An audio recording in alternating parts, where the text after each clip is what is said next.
Hey cats, it's Ed, Midsole Bud here. Today I've got my views at 100 miles on the Nike Zoomx Invincible Run Flyknit 2. How has this midsole mass held out so far? Let's take a look at this max cushion viewer's favourite.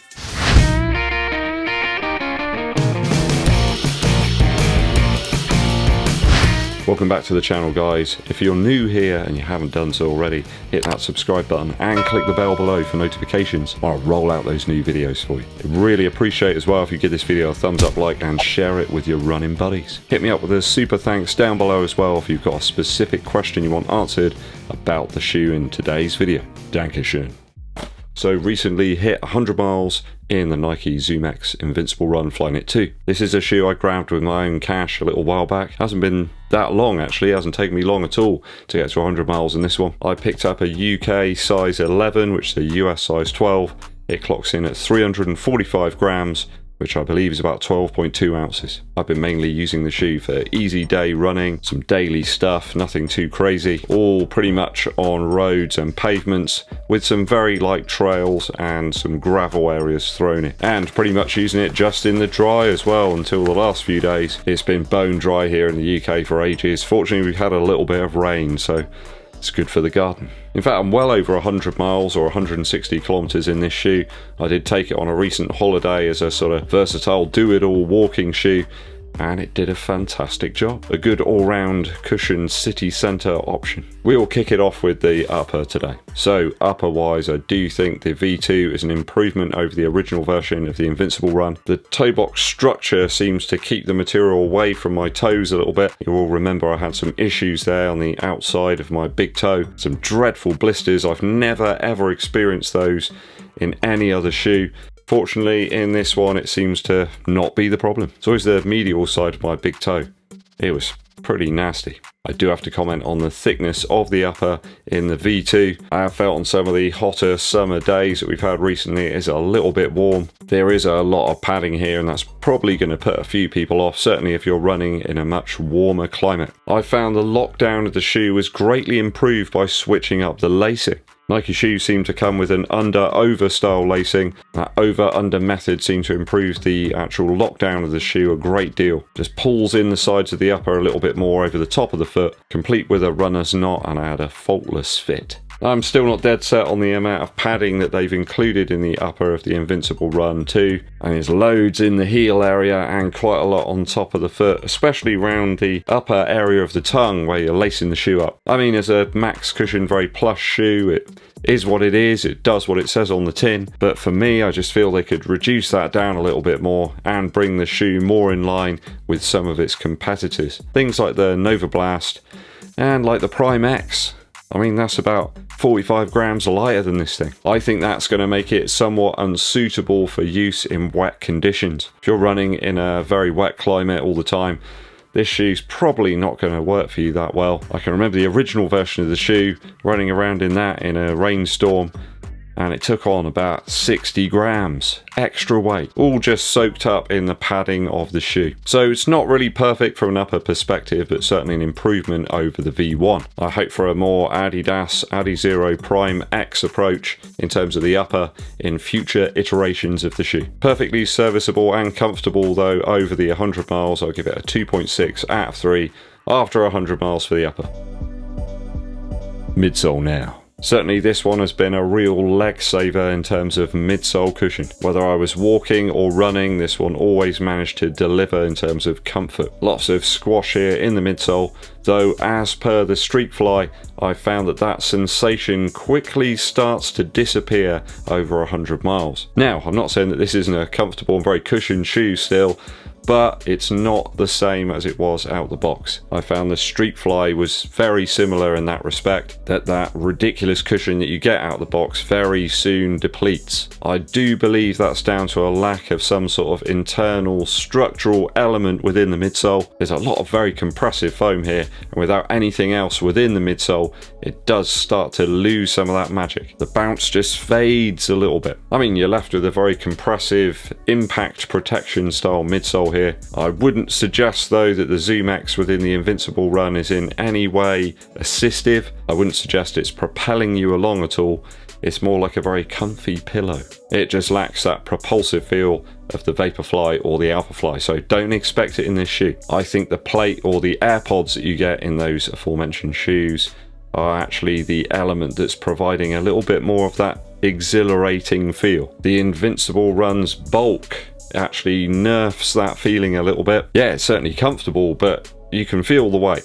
Though it has enabled me to get out on days when the legs and the mind were just a little bit too tired and needed some convincing. I have noticed that the silicone elements here in the heel of the shoe have started to actually come away from the midsole material themselves. It appears it's very hard to get anything to stick to Zoomx at all, even if you've got a very flat surface, just beginning to separate a little bit. And I've been very careful not to catch my foot or anything else for that matter on the back of the shoe. I don't push my shoes off with my heels or anything. I always untie the laces carefully. These things are my friends. Why would I treat them like that? I've been very careful to avoid any sharp, pointy surfaces while using the Invincible Run Flyknit 2. It does seem as if they've put some sort of coating onto the midsole material here in this version of the shoe. I guess in a hope that these silicone elements won't start to come away and separate, but it's still happening. Something to note here about the Invincible Run Flyknit 2 is that very thin insole that Nike have included. There's very little structural rigidity to this thing at all. It's incredibly thin, and certainly where I've actually experimented putting other insoles into the shoe, I think that you need that thin feel, otherwise you've just got far too much cushion. It does start to limit the stability. I don't think that this is really improving the step-in feel that you get with the shoe.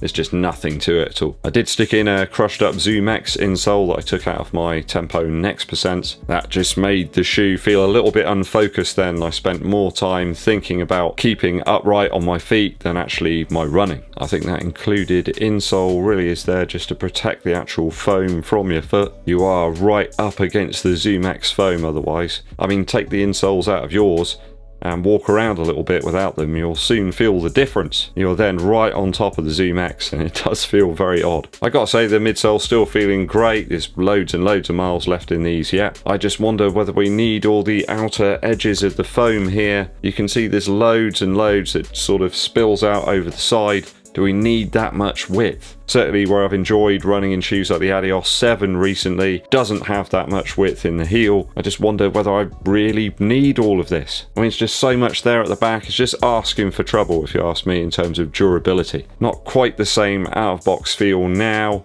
but it's still incredibly cushioned. I'll give this a 2.7 out of 3 after 100 miles for the midsole. Outsole now. Bit of a mixed bag in terms of outsole. I do think this is one of the best in terms of pattern that Nike have. It really is very grippy on a variety of different surfaces, though I do think there's a little bit too much rubber here. We do have some wear on the lateral side of the heel, exactly in the same place that I had wear in the first version of the shoe. Though when we look at the middle section of the heel, and pretty much the rest of the shoe actually, there's barely any wear. The little protrusions that we have on each of the lugs here are still there in most places. There's still loads of life left in the outsole of this one. As I say, this is well past 100 miles now because I've been using it as a sort of casual lifestyle shoe. I think you got probably 100 miles of running and then another 20-30 miles maybe of wandering about. Really am quite impressed at the durability of the outsole. I just think there's areas there where we just don't need quite as much rubber. I have a theory though with this shoe that they're actually using the rubber as a bit of a stabilizing element. Having quite a bit of surface area there does mean that regardless of your foot strike really, you're going to bring the shoe down and still have some sort of stabilizing feel. Otherwise I think the shoe would be very unstable and I don't think it would have seen the success that it has. Interestingly, there are sections of the heel here that have never seen the road surface whatsoever. Pretty much anything from behind here just hasn't actually touched the surface, so is it needed? I've always been tempted to like saw that section of the shoe off and actually see if it makes any difference whatsoever. Maybe I'll do that in a future video for you. I think that extra foam and rubber there would be better suited around this area of the shoe. You can actually see there's quite a bit of discoloration here where the foam's actually touched the floor, so I think it would be better used there. So certainly a very durable offering at 100 miles, though it does feel as if Nike have thrown the rubber kitchen sink at this one. It's just adding extra bulk and weight to a shoe that I feel will be more in line with its competitors if it lost a few grams. I'll give it a 2.6 out of 3 for the outsole after 100 miles. value now. There's no getting away from this, that at 165 Earth credits here in the UK, this is a pricey shoe. Now, I know lots of viewers have been picking up the original version of this one, heavily discounted, and they really enjoy it. In fact, a huge number of votes went to the first version of this shoe in the recent viewers' most used shoes of 2022. Do I think this one's going to appear in the list for 2023? Almost definitely, but people are going to wait to pick them up on discount. I think it's just too much of an asking price at 165 for this, especially when I still have some concerns about the durability of the shoe, certainly in terms of the upper section sticking to that midsole. Don't think it's perfect. I do think it's a better version of the shoe. The upper is certainly improved. There's just a lot of bulk there and weight that isn't needed, especially if you're in a very warm or very moist climate. I think if the first version of the shoe works for you, buy up the remaining pairs of that. I don't think that there's enough there that's different to actually warrant picking this one up right now. I mean, the midsole and outsole are basically the same, so you're just paying the extra for the improved upper, and I don't think it's worth it. The midsole's going to go on and on for loads and loads of miles yet, but for whopping price of the shoe, 165 is big money. There's a few race shoes that are only 20-30 pounds more than that. This one's still to be perfected, so I think we hopefully will see a better version in the V3. Just please, Nike, work on that upper. It's just too bulky. It doesn't need to be anywhere near that thick. I'm going to give this a 2.5 out of 3 for value at 100 miles. If I've added the scores up correctly, that gives us 10.4 out of 12 after 100 miles for the Nike Zoomx Invincible Run Flyknit 2.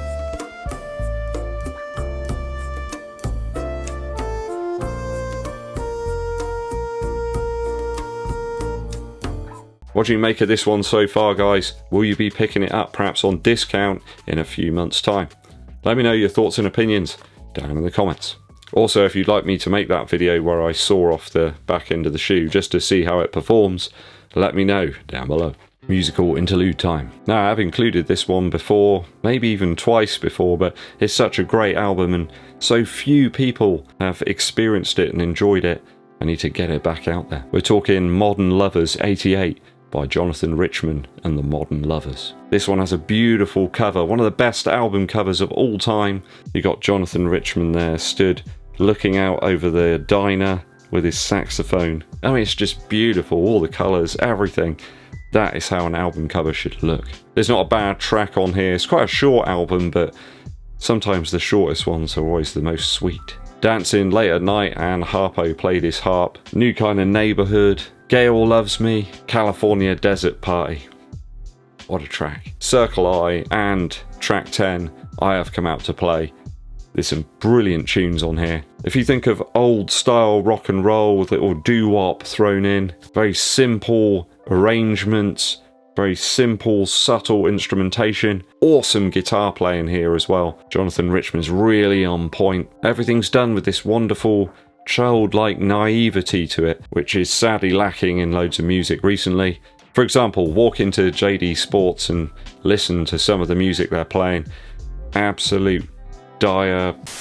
This reminds me of being young, especially I Have Come Out to Play, where Jonathan Richman's talking about he can't eat any more of his food and he wants to get out and play, riding around on his bicycle, squirting people with his water pistol. And that's what running's all about to me, really, is getting out there, and it just reminds me of being young again. I managed to pick this album up on vinyl. It had been reissued for Record Store Day over here in the UK. I didn't hesitate, grabbed it, bought it, and it sounds even better on vinyl. Just adds to that sort of earthy, natural sort of sound. Go and check it out, guys. Modern Lovers 88 by Jonathan Richman and the Modern Lovers. Thanks for tuning in, people. It is always appreciated.